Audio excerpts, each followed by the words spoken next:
আসসালামু আলাইকুম। আমি মোহাম্মদ আবু সায়েম চৌধুরী, ওমান প্রবাসী। আজকে যে কথাগুলো বলতে আসছি সেটা আমার আগের ভিডিওগুলোর সাথে কোনোভাবেই মিল নেই।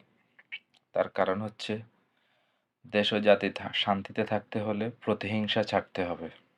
প্রতিহিংসার রাজনীতি করা যাবে না। কিন্তু কালকে দুইটা নিউজ দেখলাম। একটা হচ্ছে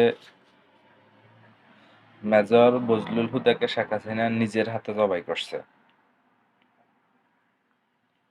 দ্বিতীয়ত হচ্ছে শুধুমাত্র একটা প্রজেক্ট থেকে, সেটা হচ্ছে পারমাণবিক বিদ্যুৎ কেন্দ্র থেকে শেখ হাসিনার পরিবার একাই $500 কোটি, যেটা বাংলাদেশি টাকায় 58,000 কোটি টাকা লুট করছে শুধুমাত্র একটা প্রজেক্ট থেকে, পারমাণবিক বিদ্যুৎ কেন্দ্র। তারপরে দরবেশ একাই 36,000 কোটি টাকা ব্যাংকের ঋণ। সব দুর্নীতির এখনো তো পরিপূর্ণ নিউজ আসতেছে না। পলক সাহেবের স্ত্রীর এবং ওনার হাজার হাজার কোটি টাকা। ওয়াসার পরিচালকের আমেরিকাতে 14টা বাড়ি। এই কয়েকটা নিউজ কালকেই দেখলাম। দেখার পরে থেকে এত রাগ হচ্ছে যেটা বুঝাতে পারবো না। এরপরেও কিছু লোক দেখতেছি দেশ থেকে বিদেশি ঋণ 15,50,000 কোটি টাকা। এরপরেও কিছু লোক দেখতেছি শেখ হাসিনার চামচামি করতেছে, আওয়ামী লীগের দালালি করতেছে, ওভার ব্রিজ দেখাইতেছে, ফ্লাইওভার দেখাইতেছে, উন্নয়ন রাস্তা দেখাইতেছে, পারমাণবিক বিদ্যুৎ কেন্দ্র দেখাইছে।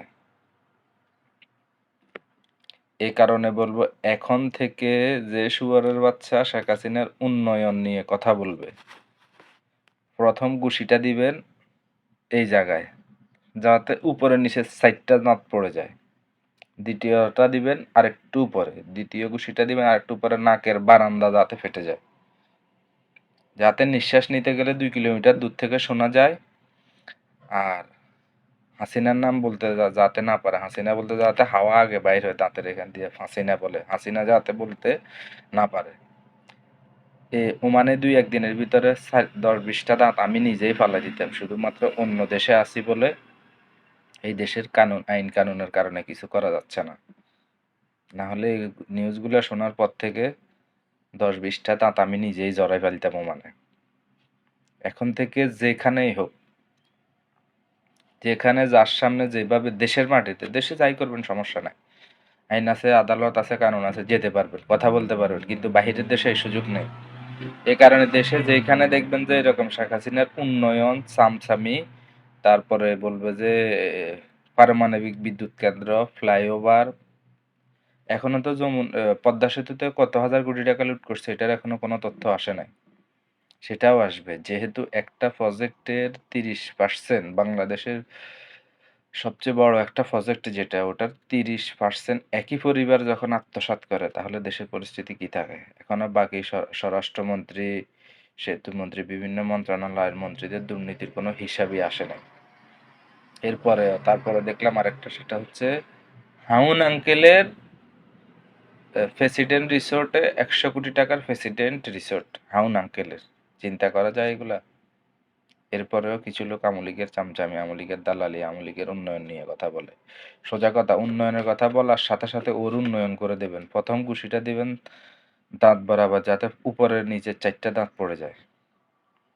এইভাবে ছাড়া তাদেরকে প্রতিহত করার কোনো সুযোগ নেই। পরবর্তীতে যারা দেশ শাসন করতে আসবে, তাদের নেতারা যাতে এটা প্রতিটা অক্ষরে মনে রাখে যে আগে যারা লুটপাট, শোষণ এবং শাসন করেছিল, তাদের পরিস্থিতি যাতে স্মরণ করে।